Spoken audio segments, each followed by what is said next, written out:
ಕರ್ನಾಟಕ ಜನರು RSSಕ್ಕೆ ಯಾರೂ ಬ್ಯಾನ್ ಮಾಡ್ತಾಯಿಲ್ಲ. ಆದರೆ ಕೆಲವೊಬ್ಬರು ಬ್ಯಾನ್ ಯಾರು ಮಾಡ್ತಾರಪ್ಪ ಅಂತಂದ್ರೆ ಅವರಿಗೆ ಕಲಿಸಿಕೊಟ್ಟವರು ಪ್ರತಿಭಟನೆ ಮಾಡ್ತಾರೆ. ಸರ್ಕಾರದಲ್ಲಿರುವ ವ್ಯಕ್ತಿಗಳು RSSಗೆ ಪ್ರತಿಭಟನೆ ಮಾಡ್ತಾ ಇದ್ದಾರೆ.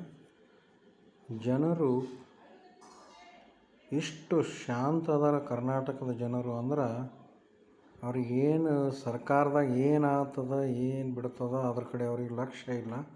ಅವ್ರಿಗೆ ದುಡ್ಕೊಂಡು ತಿನ್ನೋದು, ದೀಪಾವಳಿ ಹಬ್ಬ ಸರಿಯಾಗಿ ಆಚರಿಸೋದು, ಮಕ್ಕಳಿಗೆ ಬಟ್ಟೆ ಬರೆ ತರೋದು ಇದಿಷ್ಟೇ ಹತ್ಯದ. ಆದ್ರೆ ಸರ್ಕಾರ ಗೊಂದಲದಾಗ ಬಿದ್ದು ಸೃಷ್ಟಿ ರಚನೆ ಮಾಡಿ ವಿಪಕ್ಷ ಮತ್ತು ರೂಲಿಂಗ್ ಪಾರ್ಟಿ ಕರ್ನಾಟಕದಾಗ ಒಂದಕ್ಕೊಂದು ಕಚ್ಚಾಡ್ಲಿಕತ್ತಾವ. ಅದಕ್ಕೆ ನಮಗೂ ಸಹ ನೋಡೋದು ಆಗಲ್ದು. ಆದರೆ ಏನು ಮಾಡೋದು, ಇನ್ನು ಮುಂದೆ ಜನರು ಜಾಣತೆಯಿಂದ ಹುಷಾರಾಗಬೇಕಾಗ್ಯದ. ಜನಜಾಗೃತಿ ಮಾಡೋರು ಕೆಲವರು ಮಾತ್ರ ಅದಾರ. ಆದರೆ ಕೆಲವರು ತಮ್ಮ ಉದ್ಯೋಗ ದಂಧೆ ಮಾಡಿಕೊಂಡು ಮನೆಗೆ ಹೋಗೋರು ಅದಾರ. ಜನರಲ್ಲಿ ಜಾಗೃತಿ ಮಾಡೋರು ಒಂದು ಒಳ್ಳೆಯ ರೀತಿಯಿಂದ ಜಾಗೃತಿ ಮಾಡಬೇಕು. ಯಾಕಂದ್ರೆ ಇಡೀ ರಾಷ್ಟ್ರದಾಗ ಯಾರೂ RSSಗೆ ವಿರೋಧ ಮಾಡಿಲ್ಲ. ಆದರೆ ಈ ಕರ್ನಾಟಕದಾಗ ಅಷ್ಟೇ ಯಾಕೆ,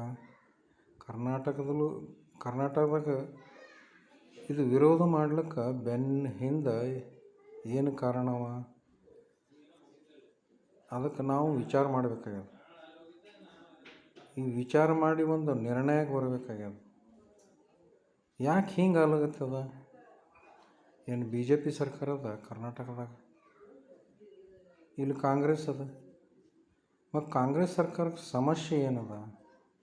ಇರಲಿಲ್ಲ, ತಮ್ಮ ಪಥಸಂಚಲನ ಮಾಡ್ತಾರೆ, ಹೋಗ್ತಾರೆ. 1 ತಾಸಿನ ಕಾಲಾವಧಿ ಇರ್ತದೆ. ಪಥಸಂಚಲನ ಮಾಡ್ತಾರೆ, ದೇಶಭಕ್ತಿ ಮಾಡ್ತಾರೆ. ಅವ್ರು ಯಾರಿಗೇನು ತೊಂದರೆ ಕೊಡೋಂಗಿಲ್ಲ, ತ್ರಾಸು ಕೊಡೋಂಗಿಲ್ಲ. ಮತ್ತು ಇಷ್ಟು ಸಹ ಸಹನೆ ಮಾಡ್ಕೊಳ್ಳಾರ್ದ ಸರ್ಕಾರ ನನಗರೆ ಏನು ಅನ್ನಿಸ್ತದಪ್ಪ ಅಂದ್ರೆ, ಈ ಸಣ್ಣ ಪಾರ್ಗಳಿಗೆ ತಿಳಿತದ. ನಾವು ನಾನೇ ಇಷ್ಟು ದೊಡ್ಡವಾಗಿದೆ, ನನಗೆ ಯಾಕೆ ತಿಳಿಬಾರ್ದು? ಜೈ ಹಿಂದ್, ಜೈ ಭಾರತ್.